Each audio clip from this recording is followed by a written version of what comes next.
요즘에 인사차 전화를 드리면 거의 대부분 저에게 물어보는 질문이 있습니다. 목사님, 다음 주 예배당에서 드릴 수 있어요? 제가 아직 정부에서 안전하다 이렇게 보고가 되지 않아서 모일 수 없습니다, 이렇게 말씀드리면 너무 교회 가고 싶어요. 그 마음이 절절하게 늘 와닿습니다. 하나님은 영이셔서 어디에나 계시기 때문에 예배를 어느 곳에서나 드려도 다 받으십니다.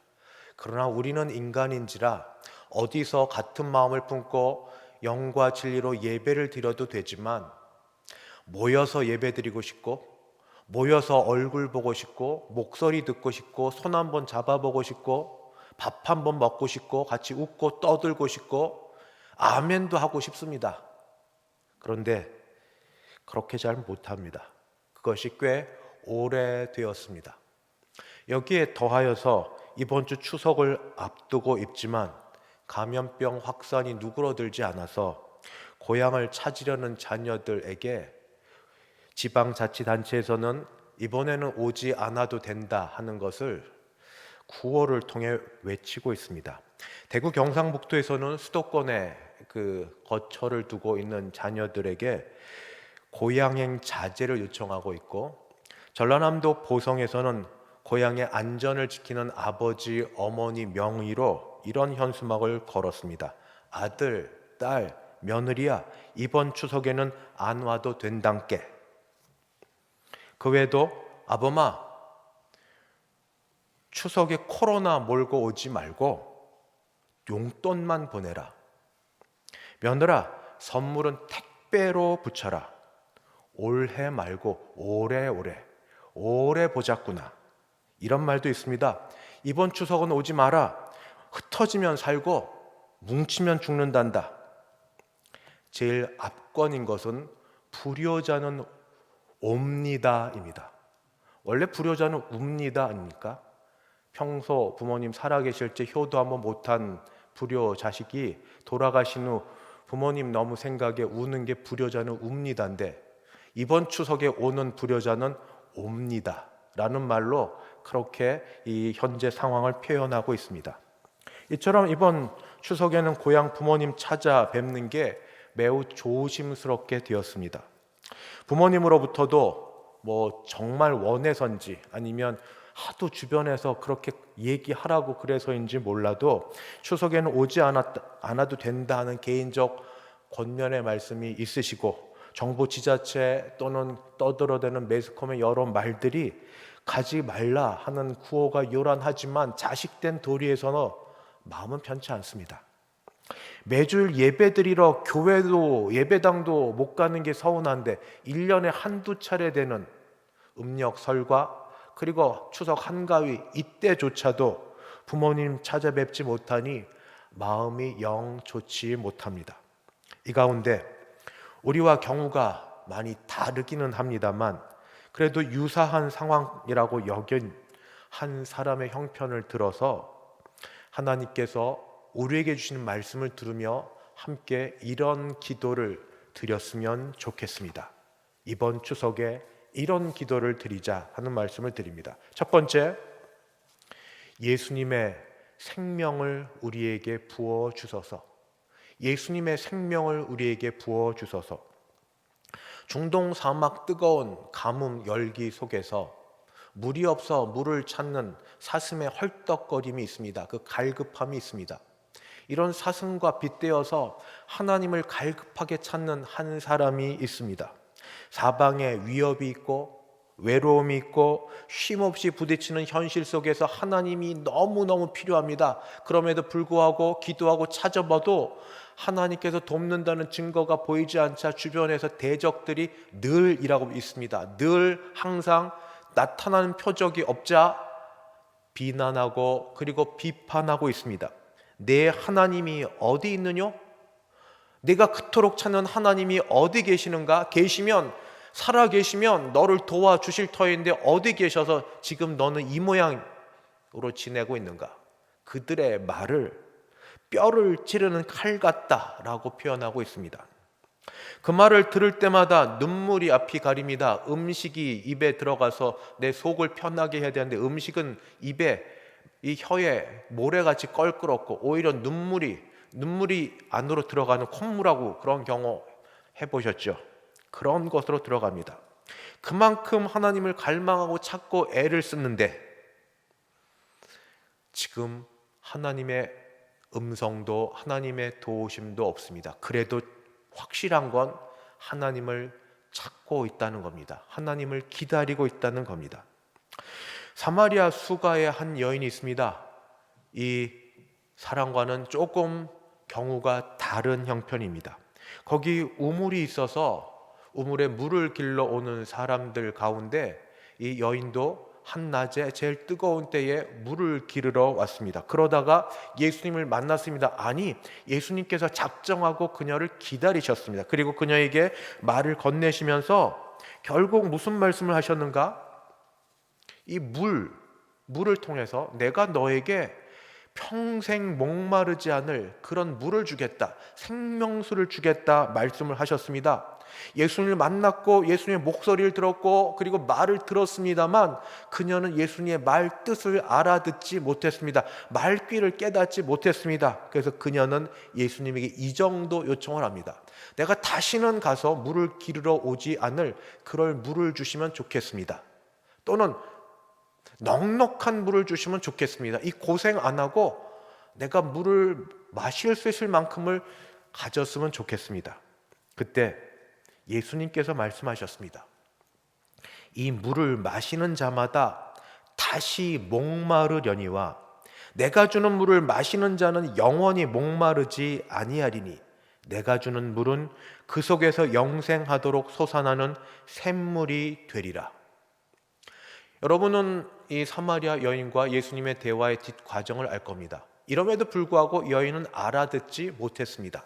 그래도 생명 되시는 물을 누가 주시는지, 그 물이 어떤 건지 아무 생각도 개념도 없는 여인이었지만 예수님은 끝까지 그녀를 붙드셨고 설득하셨고 그리고 그녀에게 마침내 그와 말하고 있는 분이 누구신지, 내가 곧 메시아라, 내가 곧 그리스도라, 내가 곧 구원을 베푸시는 이라, 내가 생명수를 주시는 이라, 그녀에게 항복을 받아내셨고 그녀로 하여금 고향 동네로가 사람을 찾아오게 하여서 예수님을 만나게 하는 데까지 이르셨습니다. 오늘 말씀은 드리고 싶은 건 두 가지입니다. 정말로 사슴이 물을 찾아 헤매는 것처럼 하나님을 찾기에 갈급한 심령들이 있습니다. 근데 소수입니다.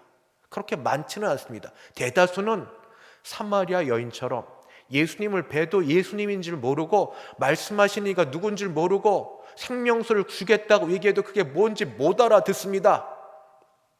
여러분은 어디에 해당이 되십니까?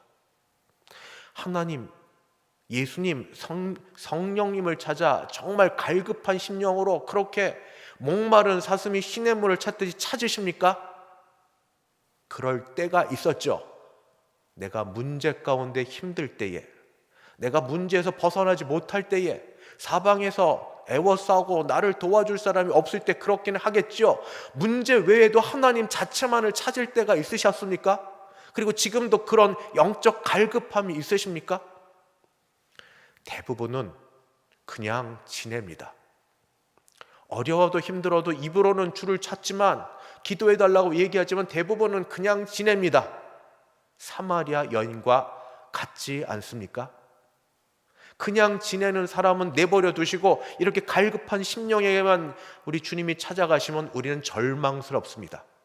그러나 우리 주 예수님께서는 사마리아 여인을 끝까지 붙드시고 이해하지 못하고 그 다음 말을 아시죠? 남편이 대한 이야기, 도망가는 이야기를 붙들어 그녀를 끝까지 예수님에게로 집중하게 만드시고 예수님은 그녀에게 메시아라, 그리스도라는 걸 밝혀 보이시고 그녀의 항복을 받아내신 그 예수님, 이런 일이 이번에 우리와 우리 가족에게 있게 되기를 바랍니다. 어렵지 않으세요? 먹고 사는 것부터 시작해서 만나는 모든 것, 다 쉽지 않으세요? 정상적이지 않은 삶을 지금 얼마나 계속하고 있고 앞으로도 얼마나 더 가야 될지 모르는 상황에 불안하지는 않으세요? 살만은 하십니까? 주님이 필요하지 않으세요? 하나님의 개입하심이 간절히 있어야 되지 않으십니까? 입술이 아니라 진심으로 하나님을 찾는 것, 사슴이 하나님을 찾는 것처럼 혹시 그 정도까지 안 돼도 희망과 소망은 사마리아 여인을 향하셨던 하나님의, 우리 예수님의 그 인내와 찾으심과 간절함이 우리에게, 우리 가족들에게 임하여서 우리 모두 생명도 되시는 예수님을 만나 생명수로 충만해지는 일이 있게 되기를 바랍니다. 그게 첫 번째, 이번 추석을 맞는 우리의 기도 제목입니다. 두 번째는 우리 가족에 대한 축복입니다. 늘 입에 붙은 가족 축복 기도. 다시 말씀으로 돌아가 보면 하나님을 믿는 자, 경건한 자, 하나님을 찾는 자 기도 소리에 하나님은 응답이 없으신 것 같습니다. 이어지는 고난과 시련이 하나님이 돕지 않는 것처럼 보여지고 있기 때문입니다. 사람들이 종일 하는 말이 내 하나님이 어디 있느냐. 종일 나는 고난 가운데 있고 도움을 받지 못하기 때문에 종일 하는 말이 내 하나님이 어디 있느냐. 그 소리를 들을 때마다 시인은 눈물을 흘렸다고 이야기했습니다. 도무지 응답 없는 하나님. 그래서 그는 방도를 생각해 내었습니다. 그거는 과거를 기억하는 겁니다. 추억 속에 들어가는 겁니다. 과거에 그가 성전을 향하여 무리들을 이끌고 가던 때를 기억하는 겁니다. 그때는 내 입술이 얼마나 즐겁고 그리고 기쁘고 찬양 소리가 넘쳤는지. 근데 과거에 그 영화로운 때를 기억했던 것으로 다 만족이 되지 않아서 또 다른 일도 기억합니다. 하나님 체험했던 특별한 장소입니다. 자연의 어떤 장소입니다. 성경에는 요단 땅, 헤르몬, 미사일산이라고 되어 있습니다. 주의 폭포수 같은 소리가 들리면서 거기서 주님을 체험했던 그 시간을 기억해 봅니다. 최선이 안 되면 차선이라도 해야 되지 않겠습니까? 추석에 혹시 정말 부모님 뵙고 싶은데 형제들과 함께하고 싶은데 하지 못한다면, 하지 못하는 그런 경우에 최선, 찾아가지 못하는 최선이 안 되면 차선이라도 저는 이렇게 제의하고 싶습니다. 사진을 한번 보시죠. 과거에 함께 찍었던 사진, 빛바랜 사진, 첩에 있는 것들, 거기 먼지 있는 거 먼지 털고 그걸 다 보면 또 시간도 오래 가고 또 자녀들과 함께 하고 싶은데 이것저것 설명하면 짜증냅니다. 잔소리 한다고 그 소리 듣습니다. 그저 우리가 거기 찾아뵙는 그 시간 정도, 그 정도까지는 아니어도 과거로의 여행, 내 아버지, 내 어머니, 내 형님, 내 누님, 언니, 오빠, 내 동생, 그리고 자손들까지 있는 사진을 보면서 한두 장 사진을 좀 선택을 하시면 어떻겠습니까? 그때 특별히 어떤 감정, 어떤 추억거리가 있는 그때, 그리고 나서 자녀들을 부르는 겁니다. 설명 한번 해주시죠. 이때 어떤 일이 있었다고, 이때 이분이 누구라고, 기억이 점점 희미해지는 이때 이분이 누구셨다고. 가정예배 우리 추석에 드리면 한번 잠깐 간단히 예배 드리고, 그리고 나서 이런 사진 속에서 우리 부모님, 형제 자매에 대한 이야기들을 나누시면 어떻겠습니까? 왜냐하면 우리는 하나님이 맺어주신 가족이기 때문입니다. 누가 뭐라고 해도 한 테두리 안에 묶어두신 가족이기 때문입니다. 식구라는 게 먹을 식자의 입구 아닙니까? 음식을 같이 먹는 사람들, 물론 직장에서 또는 학교에서 같이 밥을 먹지만 좀 의미가 다릅니다. 서양 사람들은 접시를 놓고 자기 접시에다가 개인 이렇게 담아서 먹습니다. 요즘에는 우리도 그게 좀 위생적이라 그렇게 하지만 사실 찌개, 반찬, 숟가락, 젓가락 부딪혀가며 같이 먹었지 않습니까? 우리는 한 번도 비위생적이라 더럽다 생각해 본 적이 없습니다. 같이 먹었습니다. 그리고 괜찮았습니다. 건강하게 잘 자랐습니다. 식구가 그런 것 아닙니까? 이번 추석 때 혹시 같이 뵙지는 못한다 하더라도 빛바랜 그 앨범 속에, 또는 요즘에 뭐 컴퓨터 속에 내장돼 있든 또는 스마트폰 속에 있던 그 중에 한두 가지 꺼내서 같이 보고 같이 추억을 나누고 함께 할 수 있는 것. 우리의 소원은 통일 이전에 우리의 소원은 모두 다, 모든 식구 다 예수 다 잘 믿고 예수 안에서 서로 기도로 돕고 예수 안에서 서로 어려울 때 함께하는, 그래서 죽어서 천국에 가서 함께하고, 먼저 가신 우리 아버지 어머니 또는 우리 형제분들 어르신들 계시면 못다한 얘기 하고 싶지 않으세요? 시간 지내고 나니까 남겨뒀던 이야기들, 먼저 보낸 배우자, 또 이게 참 안 되지만 먼저 보낸 자녀들 혹시 있으면 천국에 같이 가야죠. 아버지 어머니부터 우리 형제자매, 배우자, 모든 자녀에 이르기까지 이렇게 되기 위해 우리 사진이라는 공통 분모를 꺼내고 과거의 추억 속에 들어가서 같이 기도하고 이야기 나누며 옛것을 생각해보는, 우리 가족을 축복해보는 시간을 이번 추석 명절 기간 동안 갖기를 바랍니다. 마지막 세 번째, 빛과 진리 되신 예수님과 거하는 즐거움을 갖게 되기를 바랍니다. 시인은 과거를 기억하는 것에 만족하지 않았습니다. 그걸로 끝날 수가 없었습니다. 그는 지금 현재 하나님 체험하기를 원했습니다.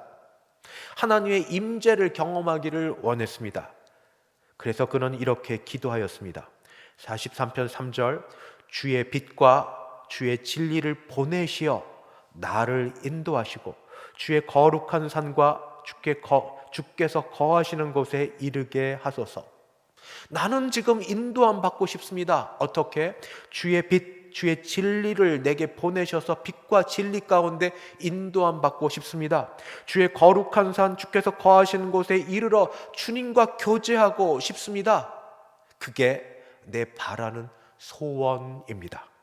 그러면 내가 주의 제단, 하나님께서 거하시는 곳, 내게 만나라고 하신 그곳에 가서 기쁨의 큰 찬양을 드릴 거라고 확신하고 있습니다. 세상은 우리 모두 경험해 보신 것처럼, 지금도 느끼고 계시는 것처럼 어둠 가운데 있습니다. 그 어둠은 죄로 인한 어둠입니다. 주변이 캄캄하니 어디가 바른 길인지 모릅니다. 어둠은 밖에만 있지 않습니다. 내 안에도 어둠이 있습니다. 두려움, 슬픔, 미움, 시기, 질투. 그래서 남을 속이면서도 그가 속았으리라고 스스로 속기도 합니다. 이런 어둠의 세상 가운데 예수님께서 오셨습니다. 어떻게 오셨는가? 예수님이 빛으로 오셨습니다. 빛으로 오신 예수님은 또 진리이시기도 합니다. 말씀이 육신이 되어 우리 가운데 거하심에 우리가 그의 영광을 보니 아버지의 독생자의 영광이요 은혜와 진리가 충만하더라. 하나님 아버지께서 빛과 진리 되신 예수님을 이 어두운 세상 가운데 보내셨습니다. 자기를 창조하신 이를 알지 못하고 거역하는 이를 위하여 하나님 아버지께서 예수님을 보내셨고 하늘 진리를 가르치셨고 병을 고쳐주셨고 아버지께로 인도하셨습니다. 그럼에도 불구하고 어두워서 예수님을 십자가에 못 박은 그들을 향하여 예수님은 기도하셨습니다. 아버지, 저들을 사하여 주옵소서. 자기들이 하는 것을 알지 못함이니이다. 가족 간의 만남은 해야 될 가장 중요한 것, 사랑과 용서와 용납인데 못 만난다고 하니까 그립기만 합니다. 그러나 한번 생각해 보십시오. 만나면 그렇게 끝까지 좋은 감정과 좋은 기분만으로 그치는가? 그렇지 않을 경우도 꽤 많이 있습니다. 만나자마자 성격 차이로 다투고 돈 때문에 의상하고 과거 해결되지 못한 해묵은 그런 감정의 찌끄러기가 다시 어느 순간 뛰쳐올라서 서로 관계가 더 악화되기 쉽습니다. 사랑한다고 하는 가족, 보고 싶다고 하는 가족, 그립다고 하는 부모, 자녀, 형제, 자매 사이에도 이럴 수가 있습니다. 이럴 때 우리 예수님께서 이 땅에 빛과 진리로 오셔서 하셨던 건 두 가지입니다. 하나는 사랑으로 용납함. 사랑으로 용납함. 후회가 덜 되는 그런 인생 살고 싶지 않으십니까? 돌아가신 다음에, 그리고 내 곁에 없은 다음에 울어봐야 무슨 소용이 있습니까? 남은 생에, 남은 시간 동안 덜 다투고 덜 싸우고 함께 할 수 있는, 지금 못 만나서 보고 싶은 이런 마음에 또 만나는 길이 열리면 어떻게 될지, 그저 우리가 빛과 진리로 오신 예수님께서 친히 베푸셨던 사랑과 용서와 용납의 삶, 그것을 마음에 결심하길 바랍니다. 또 하나 있습니다. 저는 제가 목회자로 부름받아 지내는 가운데 깨닫게 하시는 게 있는데, 다는 아니지만 행한 대로 받는다는 것을 많이 경험하게 됩니다. 특별히 성경에 있는 말씀, 행한 대로 받는다. 성경 에베소 6장 1절 말씀엔 이렇게 되어 있습니다. 2절 3절, 내 아버지와 어머니를 공경하라. 이것이 약속 있는 첫 계명이니 이로써 네가 잘되고 땅에서 장수하리라. 부모에게 잘하는 게, 부모에게 효도하고 공경하는 것이 곧 나를 위한 것이라고 성경에 기록되어 있습니다. 하나님이 말씀해 주셨습니다. 이걸 믿으십니까? 제가 강대상에서 말하는 게 어른들에게 과하고 우리 젊은 사람들에게는 덜 과한 겁니까? 저는 이렇게 생각해 봤습니다. 부모에게, 저를 비롯해서 부모에게 하는 것과 우리에게 자녀가 있으니까 자녀에게 하는 것 사이에 과하다고 생각하는 건 어느 쪽입니까? 부모에게 하는 게 과하다고 생각할 경우가 종종 있으면서 자녀에게 하는 건 과하다고 생각한 적이 있으십니까? 상대적으로? 실제 들어가는 돈의 액수도 그러하고, 시간과 정성과 마음 씀씀이도 그러하고, 성경이 뭐라고 말해주고 있습니까? 정말 복받기 원하면, 이 땅에서도 복받기 원하면 내 아버지와 어머니를 공경해라. 이것이 이 땅에서 복받는 길이라고 하나님께서 성령을 통하여 우리들에게 주신 말씀입니다. 자녀된 성도 여러분, 추석 때 찾아뵙지 못하는 것이 부모에게 해야 될 도리를 안 해도 되는 핑계가 되지 않기를 바랍니다. 과하게 하자는 게 아닙니다. 다 어렵게 힘들게 사는 이때, 그러나 범위 내에서 최선을 다하자는 말씀은 드리고 싶습니다. 빛과 진리 되신 예수님께서 하신 말씀이 있습니다. 종교에 하나님께 드리는 그런 의미로 어떤 내 의무를 다해버리면 부모님께 안 해도 된다 하는 그런 사람들을 향하여 잘하고 있지 못하다 하고 말씀하신 겁니다. 너희는 이르되 누구든지 아버지에게나 어머니에게 말하기를 내가 드려 유익하게 할 것이 하나님께 드림이 되었다고 하기만 하면 이게 고르반입니다. 마땅히 하나님 먼저 부모님께 드려야 되는데 그만큼을 그 정도 훨씬 적은 거죠. 하나님께 드려서 고르반에서 남는 게 없으면, 그래서 그 부모를 공경할 것이 없다 하여 너희 전통으로 하나님의 말씀을 폐하는 도다. 이것이 옳지 않다 말하고 있습니다. 세상이 방역이라는 것으로 우리의 마음을 움츠리게 만들고 모이면 안 된다고 위협하고 있고, 그리고 편해보겠다는 것이 혹시 양심에 타협하는 소리가 들려진 그때라 하더라도 우리 주의 말씀을 들어서 빛과 진리 되신 주님의 말씀으로 우리가 우리 자신을 돌아보고, 우리가 앞으로 우리 하는 대로 자녀들에게도 같은 대우를 받을 터인데, 부모님에게 할 수 있는 범위 내에서 최선을 다해보는 것이 모두에게 좋고, 부모님에게, 우리에게, 자녀에게 좋다는 주님의 말씀을 이 시간 선포합니다. 빛과 진리 되신 주께서 용납과 사랑과 더불어서 부모에게 효도하는 게 마땅하다는 말씀을 같이 올려드립니다. 말씀을 마칩니다. 현실의 고난 속에서도 하나님을 찾는 사람이 있습니다. 하나님을 갈망합니다. 사슴이 시냇물을 찾던 하나님을 갈망합니다. 그러나 다 그렇지는 않습니다. 사마리아 수가성의 여인처럼 주를 만나도 만난 줄도 모르고 계속 딴소리만 하는 여인이라 할지라도 우리 예수님께서 기다려주시고 설득하여서 마침내 생명수를 그에게 보내주셨던 것처럼 우리에게도 그와 같은 역사가 일어나기를 소원합니다. 하나님이 주 예수 그리스도 안에서 우리를 한 가족 되게 만들어 주셨습니다. 혹시 못 만난다 할지라도 추억되는 사진과 이야기거리를 통하여서 우리 과거로 돌아가 아쉽고 그립고 사랑하는 마음이 나눠지는 추석 되기를 바랍니다. 그리고 마지막으로 빛과 진리 되신 예수님의 말씀 앞에 우리가 순종하여서 부모님께도 효도가 되고 우리 자신에게도 하나님 말씀에 순종하여 마음에 좋고 자녀들에게도 본이 되어 3대가 복을 받는 온 가정 되기를 주님의 이름으로 축원합니다.